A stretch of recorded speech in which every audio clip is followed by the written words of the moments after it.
existing protocols. That's what we say when we are trying to greet and follow up on greetings and stuff like that. Yes. So there's a saying we have in Yoruba land. I'm half Yoruba, half Benin. My dad is Yoruba, my mom is Benin. So if you know about the Benin bronzes, well, my foremothers were all involved in the whole Benin bronze thing. So that's a different story entirely.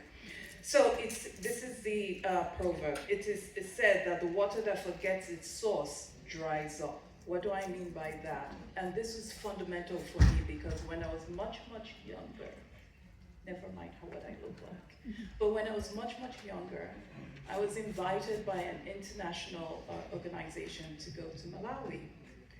And the whole idea of going to Malawi was to provide drinking water. So I followed them to Malawi.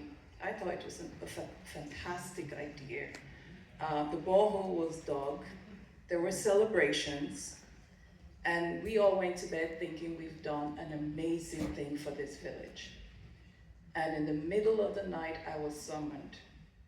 I want to reiterate here that I was the only African within this organization that went to this thing. I was summoned by the elders. And I'm sitting down there thinking, okay, where's the rest of the group? I'm the only one, why am I here?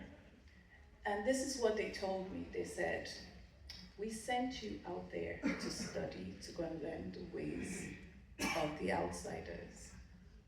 And you come here and you dig a borehole. You have taken away the social, cultural aspect of going to the stream to fetch water. Now we've lost that. And this is me, very young and very confused, thinking, but we celebrated this. No, that is being hospitable, right? So we accept a good thing. And from that moment, my whole perception changed. That, okay, there's something that I also needed to learn. Once I go into a new community, the first thing I do is to learn the local context of that area. And so when we go into communities in Nigeria, the first thing we do is visit the elders. We don't stop anywhere, we don't talk to anybody, we ask for who the elders are, and we go there, we pay our homage. We make sure we bring in the kola nuts, the bitter kola, the schnapps, because you have to go in with gin as well.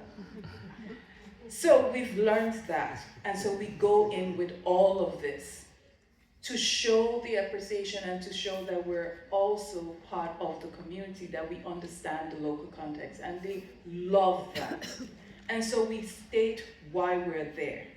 By stating why we're there, we're building trust, because that's also important. And so when we build trust, they tell us who, depending on what we're trying to do. So like when we were trying to find out about the dams in Niger State, the emir there told us who to go and meet, who were the important people dealing with that process, who to go and meet, and then gave us some sort of like an authoritative backing that, okay, just mention my name and whoever it is you go and meet will attend to you. So building that trust, knowing who the state parties are within that element. So knowing the government, the national authorities associated with whatever it is we're doing in that place. The same thing with Osun Osogbo when we went there. We had to go and visit the elders of the place. We had to go and visit the Osun State government. We had to go and visit the person in charge of both federal and national. And so building that trust within all of that organizations was very important. Then the next thing was cultural sensitivity, understanding that we were working in the best interest of the community, and it was a win-win situation. Understanding the limitations working with state government, understanding the limitations working with federal government, because then there are different layers of stakeholders, and knowing who those people were was very important.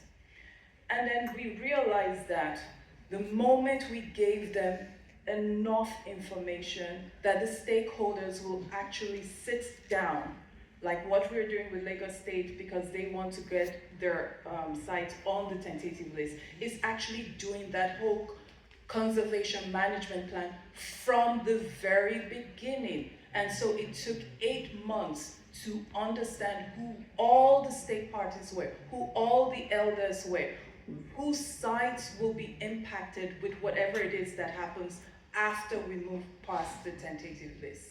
And it was important to make them understand this as well and debate this amongst themselves without us as part of that narration.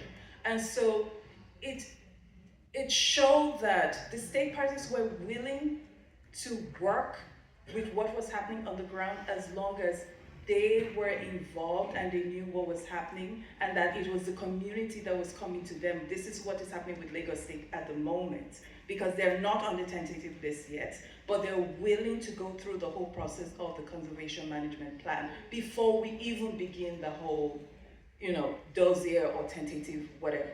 So that's where we're at with Lagos State. And I've seen that FPIC is very important at that stage. So it was important to hear that as well. I think somebody mentioned that earlier. And I felt that that was necessary if we wanted to move past all the issues that we usually face after a dossier has been submitted. And I think it's crucial that this is started at the very beginning and that the communities are involved from the very onset before it becomes anything to do with UNESCO.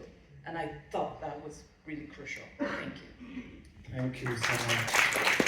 It's about cultural competences. It's about starting as early as is possible because you're in it for the long term.